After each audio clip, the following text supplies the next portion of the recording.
கொள்ளு சட்னி ரெடி. நமக்கு தோசைக்கு இட்லிக்கு நல்லா தொட்டு சாப்பிட்டு நம்ம கொள்ளு சட்னி எப்படி பண்ணுறதுன்னு பார்க்குறோம். ரொம்ப குயிக்காக ஒரு ஹெல்த்தியான ஒரு சட்னி. காலையில் தோசைக்கு இட்லிக்கு கொஞ்சம் வந்து கெட்டியாக இருந்துச்சுன்னா சாதத்துக்கும் தொட்டுக்கலாம். இதுதான் அதுக்கு தேவையானது.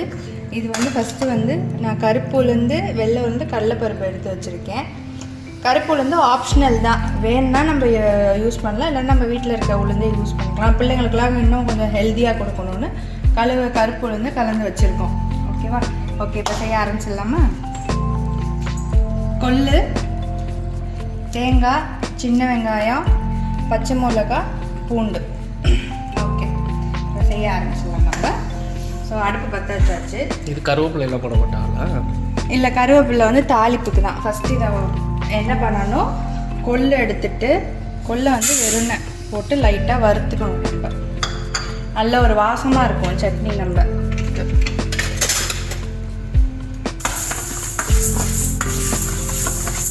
கொள்ளு கொஞ்சம் நல்லா வாசம் வர அளவுக்கு வறுத்துக்கலாம். கொள்ளு வறுத்துட்ருக்கோம். கொள்ளு வந்து வறுக்கும் போது கொஞ்சம் நம்ம கவனமாக வறுக்கணும். ஏன்னா சின்னதாக நமக்கு வந்து கல் ஏதாவது இருக்கும் கொள்ளில் கலந்து, அதெல்லாம் நம்ம வந்து எடுத்துக்கலாம் வறுக்கும் போது. அதோட இந்த சட்னி வந்து பார்த்திங்கன்னா வெயிட் லாஸ் பண்ணணும்னு நினைக்கிறாங்கல்ல, ஒரு ரெகுலராக டயட் இருக்க முடியல அப்படி, இந்த பாருங்க கல், இதெல்லாம் வந்து கொஞ்சம் கவனமாக பார்த்து வறுக்கும் போது நம்ம எடுத்துக்கணும். நான் என்ன சொல்லிட்டு இருந்தேன், டயட்டு, ஒரு ரெகுலர் டயட் எடுக்க முடியல அப்படிங்கும்போது அப்பப்போ எதாவது சேர்த்துக்கலாம்னா இந்த கொள்ளு சட்னி சேர்த்துக்கலாம். அடுத்தடுத்த வீடியோவில் வந்து கொள்ளில் வந்து நம்ம ரசம் வைக்கிறது, கூட்டு, இப்போ நம்ம வெறும் சிறுபருப்பு போட்டு கூட்டு வைப்போம், அது மாதிரி கொள்ளில் நம்ம கூட்டு வைக்கலாம். அது மாதிரி எடுத்துட்டோம்னா வெயிட் லாஸ்க்கு இன்னும் ஈஸியாக இருக்கும். ரொம்ப பர்ஃபெக்டாக டயட் இருக்க முடியலனாலும் கொஞ்சம் கொஞ்சம் நம்ம இது மாதிரி எடுத்துக்கிட்டோம்னா உடம்புக்கு நல்லது. ஸோ இப்போ நல்லா அந்த வாசனை வந்துருச்சு. நம்ம கொள்ளு வறுத்ததில் பார்த்தாலே நமக்கு அந்த கலர் லைட்டாக சேஞ்ச் ஆகிருக்கும். அந்த வெடிக்குது சத்தம் கேட்குதா, அது மாதிரி வந்த பக்குவத்தில் நம்ம கொள்ளை வறுத்துட்டு ஒரு இதில் பவுலில் தனியாக எடுத்து வச்சுக்கலாம்.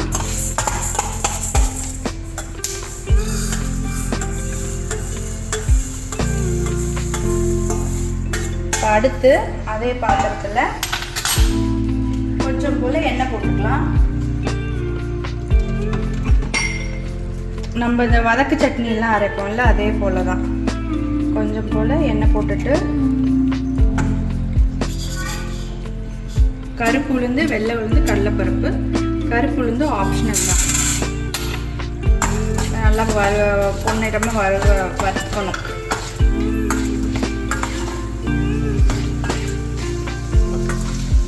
கடலைப்பருப்பு உளுந்து நல்லா ஒரு பொன்னிறமாக நம்ம வறுத்துட்டோம். இப்போ பூண்டு,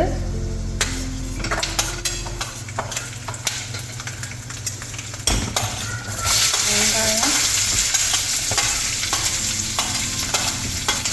பச்சை மிளகாய் போட்டு நல்லா வதக்கிக்கலாம். வெங்காயம் லைட்டாக கொஞ்சம் அந்த வதங்கி வர ஸ்டேஜில் நம்ம தேங்காய் சேர்த்துக்கலாம்.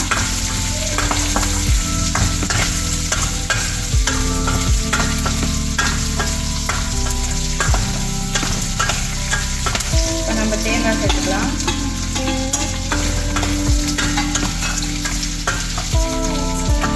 அதாவது ஸ்கூலுக்கெலாம் கூட நம்ம டக்குன்னு சட்னி ரெடி பண்ணணும் அப்படின்னா, ஸ்கூல் கொடுத்து விட்றதுக்கோ ஆஃபீஸுக்கோ இல்லை வீட்டில் எங்கேயாவது வெளியே இருந்துட்டு வரோம், அப்போ ஒரு டக்குன்னு ஒரு சட்னி தேவைப்படுது அப்படின்னா இந்த சட்னி நம்ம செஞ்சுக்கலாம்.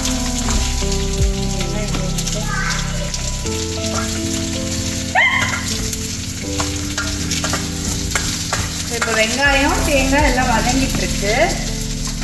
நான் வந்து ஒரு பச்சை மிளகா தான் போட்டிருக்கேன். ஏன்னா பிள்ளைங்களாம் சாப்பிட்றதுனால நான் ரொம்ப காரம் எடுத்துக்கல. காரம் நல்லா வேணுங்கிறவங்க பச்சை மிளகா 2, காஞ்ச மிளகா ஒரு 2-3 சேர்த்துக்கலாம். நான் பிள்ளைங்களுக்கு கொடுக்கறதுனால பச்சை மிளகா கம்மியாக தான் சேர்த்துருக்கேன். வதங்கிட்டு இருக்கும் போதே பெருங்காயம் பெருங்காயத்தூள் கொஞ்சமாக இதில் சேர்த்துக்கலாம்.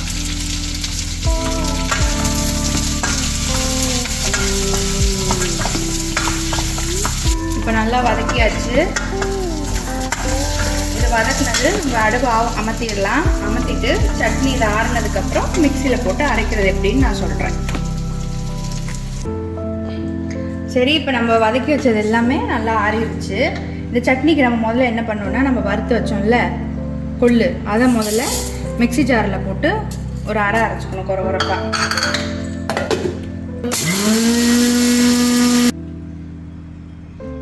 இன்னொரு அரைச்சிக்கிறேன்.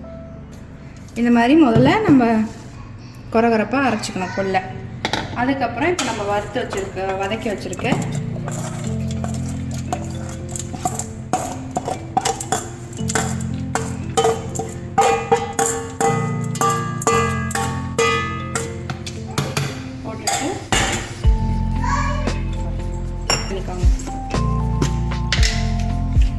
வதக்கி வச்சதெல்லாம் போட்டுட்டு எவ்வளோ சட்னிக்கு தேவையான அளவு உப்பு போட்டுட்டு ஃபஸ்ட்டு கொஞ்சம் போல் தண்ணி ஊற்றி அரைச்சிக்கலாம். அப்புறம் தேவைப்படும் போது சேர்த்து அரைச்சிக்கலாம். நல்லா நைஸாக அரைச்சிக்கணும். இப்போ நம்ம அரைச்ச சட்னியை ஒரு பாத்திரத்தில் மாற்றிக்கலாம். மாற்றிட்டு நம்ம தேங்காய் சட்னிக்கெலாம் தாளிப்போம்ல, கடுகு உளுந்து கருவேப்பிலை போட்டு, அதே மாதிரி இதையும் நம்ம தாளித்து எடுத்துக்கணும். நான் வந்து தாளிப்புக்கு வந்து தேங்காய் எண்ணெய் தான் பயன்படுத்துவேன். ஏன்னா தேங்காய் எண்ணெய் உடம்புக்கு ரொம்ப நல்லது. எடுத்துக்கிட்டோன்னா பிள்ளைங்களுக்கெல்லாம் கொடுத்தோன்னா அந்த ஸ்கின்னுக்கு ஹேருக்கெலாம் நல்ல ஒரு நியூட்ரிஷியஸ். எண்ணெய் நல்லா காஞ்சிருச்சு. எண்ணெய் காஞ்சனே 1 ஸ்பூன் கடுகு, 1 ஸ்பூன் உளுந்த பருப்பு, நல்லா கடுகு பொரிஞ்சோடனே கருவேப்பிலை,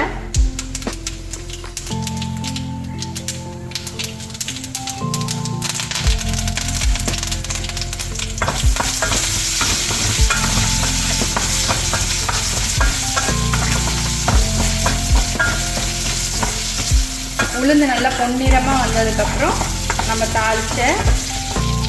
தாளிச்சதை எடுத்து சட்னியில் போட்டோன்னா அருமையான கொள்ளு சட்னி ரெடி. நம்ம தோசைக்கு இட்லிக்கு நல்லா தொட்டு சாப்பிடலாம். தாளிக்காமல் இன்னும் நல்லா கெட்டியாக அரைச்சி புளி சேர்த்து அரைச்சோன்னா சாதத்துக்கெலாம் நல்லாயிருக்கும். தேங்க்யூ.